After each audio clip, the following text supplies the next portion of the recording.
Hello, everyone. Welcome to Career Cloud by Give Specific. I am your host, Dr. Amber Rains, and today we have Ms. Marsheila Tillman, who we will be interviewing. Hi. How are you? I am doing great. I'm looking forward to all of the great advice I know you're going to share. Your life is just an inspiration to me. So I am so excited to learn from you. And even though I know a lot about you because we've known each other since middle school and went to high school together as well. And we've sort of followed each other on our journeys in education. And I look forward to sharing everything that she provides with us today. And we hope that you get so much insight from it. So we'll start today by reading Ms. Tillman's bio, and then we will go into the question portion of the interview. All Right. Ms. Marsheila Tillman is an assistant principal. She received her bachelor's in middle grades education from the Fort Valley State University, a master of education in accomplished teaching from Georgia Southern University, and she is currently a doctoral candidate at Georgia College and State University in the Doctor of Education in Curriculum and Instruction program on the K through 12 leadership track. You can learn more about all of the amazing things that she is doing both in education as well as outside of education on our website at givespecific.org. So welcome, we are so excited, and we will just go into the first question. So could you tell us a little bit about your career path as it relates to navigating through education? Well, my career path started pretty early. I come from a line of educators. It's on my dad's side. I have my uncles, my aunts, my cousins, who are all educators. And so I was introduced to this field very early on. And once it was time to graduate from high school and go off to college, of course, most of my family graduated from the Fort Valley State. And I kind of knew that's where I was headed as well. And so once I started Fort Valley, majored in education, originally early childhood education, but eventually I moved. In the education field, you have an opportunity to go to practicum experiences and complete those in a variety of different levels. And so I did that and realized that I don't want to major in early childhood. So I majored in middle grades and matriculated through Fort Valley State, the middle grades education program, and learned a lot. And the rest is history. Graduated in 2012 and began my teaching career back home in Taylor County, and just gained that experience teaching middle grades education in 8th grade. I've taught 6th grade, and also I went back to elementary school to teach 5th grade, and now I'm currently an assistant principal at a primary school. So God works in mysterious ways, and he will sometimes make you laugh because I'm at the grade level that I initially tried to run from, and now I'm there and I absolutely love it. Thank you for that. And it's so interesting how everything, I guess, is almost like a full circle experience for you. And I thought it was unique that you mentioned the practicum portion of your undergraduate program allowed you to see where you best fit in terms of what area you wanted to focus on. So I think that's important for our viewers to know, that to really utilize the practicum experience to help define where you want to go. Yes, that is so true, because you may think you want to teach one grade level, but once you go through those practicum experiences, you'll realize, like, no, I think I want to try the lower grades or the higher grades. So that's true. So how did you become interested in education? Well, I became interested. I remember as a little girl, I always found myself playing teacher. I was always the teacher with my brothers and my cousins. So an early age, I knew I wanted to do something to help people. Even as a little girl, I knew it was either going to be education or the medical field, but I knew that it was going to be in a field that would allow me to help other people and to just kind of make a positive impact in the lives of others. And of course, like I said, being from a family of educators, I admired my cousins and my aunts and uncles who did the same thing. And so I said, wow, this is something that I want to do. I want to be able to give back. And then I think about teachers that we had in elementary, middle, and high school. And those teachers, we remember them to this day. When we see some of our former teachers, Bruz and Ms. Kirksey and, Coach Oglesby, we remember them and the impact that they made on our life. And so I knew that I wanted to be able to do the same thing. And even now, I taught for 5 years and I've been out of the classroom. This is my 4th year out of the classroom. And even now when I meet see some of my former students, they give me the feeling that I know we probably gave our teachers when we see them. And so I knew that I wanted to make that lasting positive impact on the lives of others. And so education just was the right fit. I kind of fell into it and I know that it's my life's calling. So it was just kind of a natural thing to go into education. Thank you. And you mentioned you've been out of the classroom for 4 years. Could we talk a little bit about your experiences out of the classroom and how that prepared you to be an assistant principal? Yes. So after teaching for 5 years, I received a promotion in Bibb County as an academic coach. And I did that for 2 years. And so that role as an academic coach was so important because that was when my gift of coaching was developed. As an academic coach, our responsibility is to pretty much live in the classroom, coaching teachers, modeling different lessons, and helping them hone their gift of teaching through giving them instructional strategies and teaching them how to incorporate different instructional strategies in their classroom. And so after doing that for 2 years, another door opened for me to become an assistant principal. And that's where I currently am. And my experiences as a teacher as well as an academic coach truly helped me become an instructional leader. So no longer am I one of those leaders who just kind of sit in the office, just doing discipline all day. I truly understand the importance of being an instructional leader. So my experiences have really prepared me for what I'm doing today.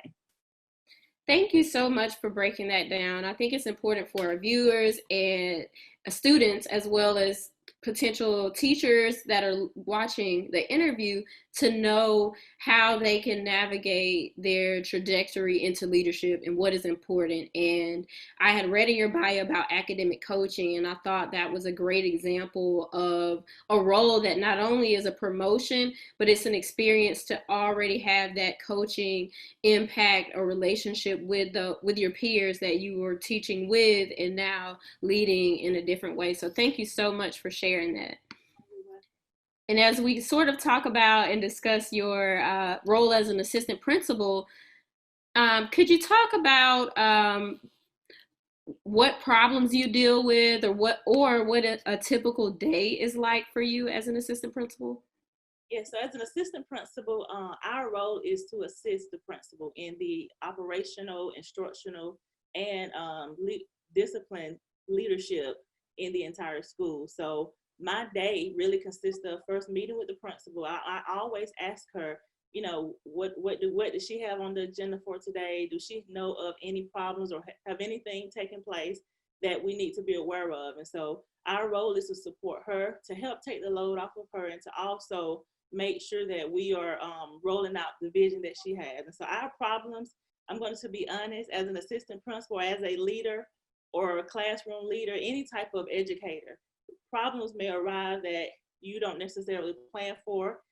We have problems from discipline issues where we're having to meet with students. And I'm the type of assistant principal I believe in restorative discipline. So of course, I don't necessarily like the whole punitive approach. I know that kids need consequences. However, we have to teach kids positive ways to behave, positive alternatives, and help them through that decision-making process with them. So we have discipline problems that we have to deal with. We may have issues or problems with parents where we have to serve as mediators between the parents and the teachers to help the parents understand that, hey, we're all on the same team. We're here for your students, and we have your students' best interests at heart. And sometimes it's difficult. There's a breakdown in communication, and it's difficult for teachers to kind of relay that message to parents. So we come in to help them draft the plan and help them talk to the parents so that they can kind of see it from our point of view. And not 95, 99% of the time, we are very successful in helping to solve those issues with the breakdown in communication between the parent and the teacher. We also may have personnel issues that we deal with. And those are sometimes not fun and can be very uncomfortable. However, that's a part of the job. And when that takes place, we make sure that we try to help our teachers or personnel understand that, hey, we're here to support you. We're here to support. No one is perfect. And I like to share my testimonies and stories with them to just let them know, like, hey, I've messed up before. I've had situations where I didn't get it quite right, but what can we learn from this? So I like to take the collaborative approach, and I love collaborative leadership so that I'm partnering with the teachers. We're partnering with the teachers to help them understand, like, hey, we're here to support you. We're in this together. I always say that we're in this together. And so that pretty much are some of the issues and problems that any assistant principal will deal with, no matter where they are, whether they're in rural education or urban education. It may look a little differently. However, it's very unpredictable. It can be very unpredictable, but I wouldn't trade it for the world. Thank you. And I am just so inspired listening to you talk about leadership, and not only collaborative leadership, but servant leadership, and how you want to be a model as a leader. So I admire that greatly. Thank you for sharing. And I guess the next question is, what about your profession speaks to you the most? Well, being able to really see students excel, being able to meet students where they are and seeing them win and go from where they were when they came to us and seeing them really be successful and grow and develop as not just students in the classroom academically, but develop socially and develop mentally as well. And so I absolutely love seeing success stories and knowing that I can have a hand in that and partner with teachers to help students become successful and to grow. That really speaks to me. And also being able to advocate for the students as well as the teachers. I absolutely love, as an academic coach, I realize that I'm very passionate about teacher development. And so being able to really help develop teachers, help mentor them, help coach them up, that's a very, very fun part of my job. I don't see it as work, and I just see it as, helping them become better classroom leaders.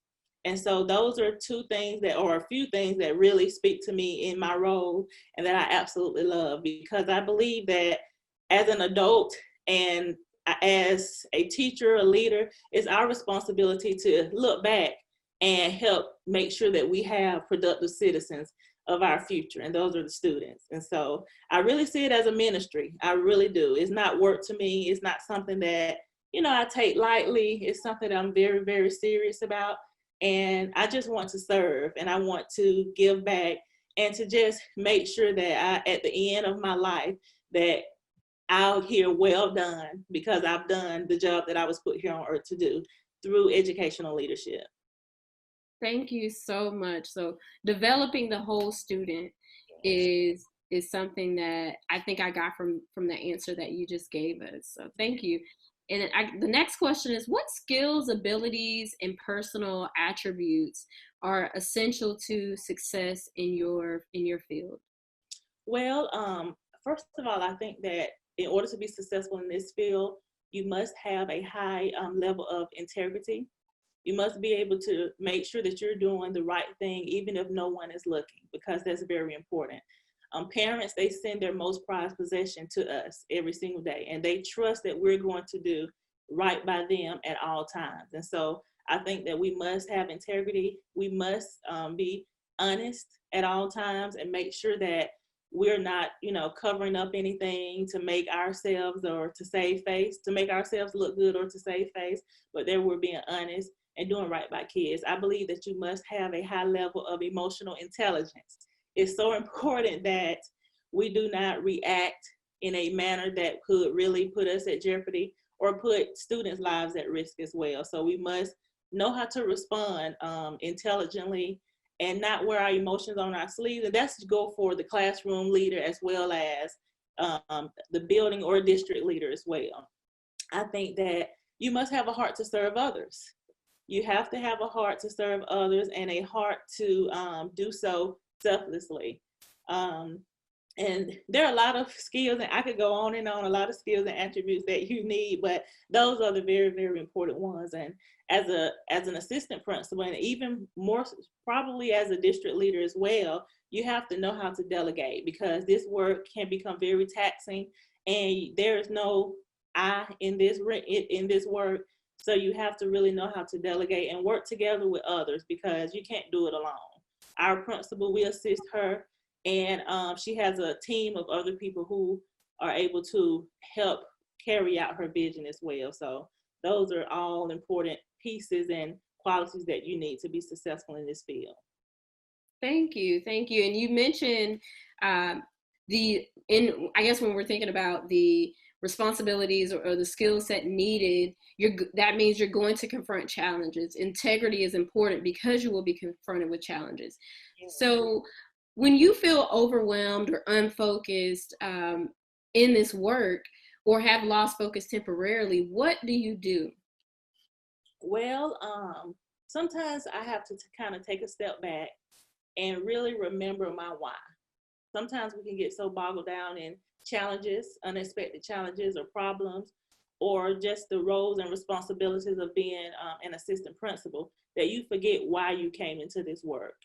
And that is not about me, it's about the assignment that I'm on. And so I have to just kind of take a step back, remember my why, and draft a new plan. Sometimes you just have to go back to the table and say, okay, I didn't do this right today, so what can I do differently tomorrow? How can I better serve tomorrow? So I take a step back and just really, really just remember why I'm doing what I'm doing, because it's not for the money. It's not for, the accolades or anything else, but it's truly about serving and supporting. Thank you. And I guess as we reflect on your career path and knowing that you've transitioned from numerous roles in the last 5 years in leadership, in the last 5 years, what new belief or behavior or habit has most improved your life? Yeah. Well, one of the habits that has really improved my life is journaling. I keep a gratitude journal, and I just journal about my day. I reflect every single day on my day, what I did, what I could do to improve. And also, I'm very intentional about finding things in my day that I'm grateful for. And that really keeps me humble. That keeps me centered and focused on the work that we're doing. And I actually learned that from one of my formal supervisors that I had an opportunity to work with. And she always journaled. She talked about that every single day. And I noticed that she never seemed stressed out. I knew that she had a lot on her plate as a building leader. However, she just never seemed stressed out. And so I asked her one day, what do you do? And that's the one thing that she did. And so I started incorporating that into my daily schedule. And so at the end of the day, every day, I always take out my notebook and I just reflect and think about what did I do to make an impact in the life of someone else, and what is it about my role that I'm grateful for in the midst of reflecting on my day. So that really helps keep me grounded and centered and focused on the work. Thank you. And I love the idea of a gratitude journal. And you mentioned stress and appreciating the day, or appreciating things that happened throughout the day that were positive. I'm sure helps with that stress. So thank you so much for sharing that. What are one to three books that have greatly influenced your life? Well, 1 to 3 books. The first book that I absolutely love is The Noticer by Andy Andrews. And I love that book for a few reasons, but of course, you gave me that book during one of the most stressful and life-changing times of my life when I was battling cancer. And so that book really helped me change my perspective. changed the way I view small and big problems. And so although that was something personal for me, I think about that book often when I'm facing different challenges in my career. And I think about, so how can I see this differently? And that also helps me to help other people see their problems or different situations differently as well. Another book I absolutely love is Chestnut Checkers, Elevate Your Leadership. I think that one is by Mark Miller. And that's a great leadership book because it really helps you to develop a strategy for how you move in leadership, how you lead a team, how you serve, and just really how you look at your organization as a leader. So it really helps you to just develop a strategy and also just step up your leadership game. Another book I read within the last couple of years is by John Maxwell, and it's Developing the Leader Within You. I read that book when I was going through an Inspiring Leaders program in another school district, and that book really did a great job. John Maxwell did an amazing job with merging spiritual life with becoming a leader in the secular world.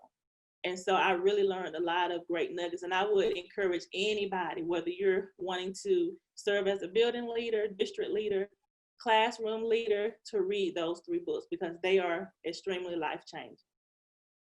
Thank you so much for all those wonderful recommendations. And of course, John Maxwell has so many books to choose from that are wonderful. So once you start reading him, you can just continue going to like the next series or previous series to grow, or even if you read one per year. And of course, you mentioned The Noticer. It is behind me. It's one of my favorite books. And we will link all of the wonderful book suggestions that you have just given us in the description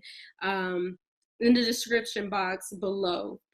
So I guess the next question, I know we just talked about some amazing books that have shaped your perspective and trajectory, but are there any specific readings that you recommend for those interested in your profession, such as maybe a trade journal or a professional association or experience that you've gone through that could help people that are interested in professional development for education? Well, I would definitely encourage anyone who's interested in this profession to join ASCD. You can go on ascd.org, and that stands for Association for Supervision and Curriculum Development.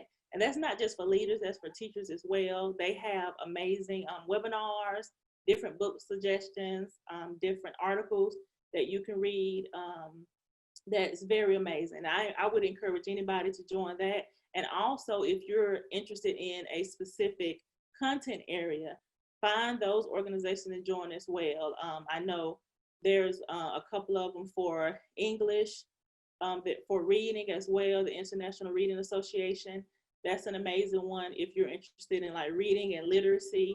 And there are several other ones for math and science and social studies as well that I definitely would encourage people to join if they're interested in coming into this field and doing this work. Thank you so much. And what advice would you give, as we near the end of this interview, what advice would you give a college student about to enter the real world, or what advice should they ignore? Okay, so there's a lot of advice they should ignore, but I'll start with advice that they really should keep in mind. I think that it's so important as you enter into this field that you always remain true to who you are and hold your morals and your values near to your heart. Let those lead your decision making. It's so important that you don't forget your teachings and you don't forget your values and where you came from, because you're going to need it to do this work. Also, I think it's important to, you don't have to kiss up or lay your morals and your values to the side to make it. You may see people who seem to be moving, they're on the fast track. They're probably doing it the right way, but you don't have to feel as if you have to focus more on kissing up and rubbing elbows and doing things the wrong way to get up. Once you make it and once those doors open, let them open the right way. Just focus on the work, focus on your why. And I will also encourage them before they even enter this field, to just kind of write down my why. Why am I here? Why am I going into this field? And keep that at the forefront of everything that you do, because times will get challenging. And there will be days where you say, you know what, I think I want to do something else. And I've been there.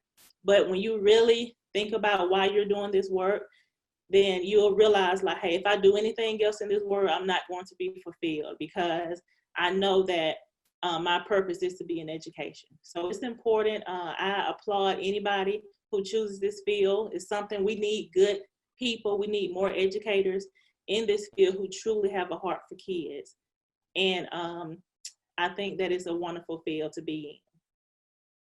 Thank you so much. And as we close, is there anything else you'd like to share, whether it's to a teacher or just in general before we close? Well, I would just like to say, hey, if you're in college and you're unsure what your major should be, then major in education. Major, come on over. I promise you won't regret it. Don't believe the hype where people say, you know, teachers are broke, leaders are broke. I've never met a struggling educator. I just haven't. Yes, we are underpaid, definitely underpaid. And if you're watching this at the governor's office or at the White House, we are underpaid. However, I can truly say that this work is very important, it's very fulfilling, and you really, if you have a passion for it, then definitely go for it. You can do it. And sometimes, you know, we get caught up in the testing and, you know, the hoops that people say you have to jump through to become certified. However, there's a lot of resources out there where that can, you know, you can go to get that help and that support to become a certified teacher. But once you become certified and you start this work, you won't look back. It's very rewarding. It's very fulfilling. If I could do it, you can do it. I can assure you that it can be done. So thank you so much for your willingness to participate in the Career Cloud interview. Thank you for sharing your expertise. It's always amazing to see young professionals that are leading and inspiring us in many different fields. So thank you so much for taking the time out to spend with us today. Thank you. And I just want to thank you for this opportunity. I feel honored that you invited me on here to talk about all things education and leadership. So I thank you so much. And I'm proud of the work that you're doing to bring awareness to different careers. And I absolutely applaud you. Thank you. Thank you so much. And Career Cloud is an initiative of nonprofit Give Specific, which is a 501c3. So if you would like to help support our programming, please visit givespecific.org/give, which we will include in the description as well. And we thank you for watching, and we look forward to sharing another wonderful interview with you on next week related to education that will be sure to inspire you and provide you with another avenue of how you can navigate from teaching or in education in general to another role. So thank you so much, and we look forward to sharing with you all next week.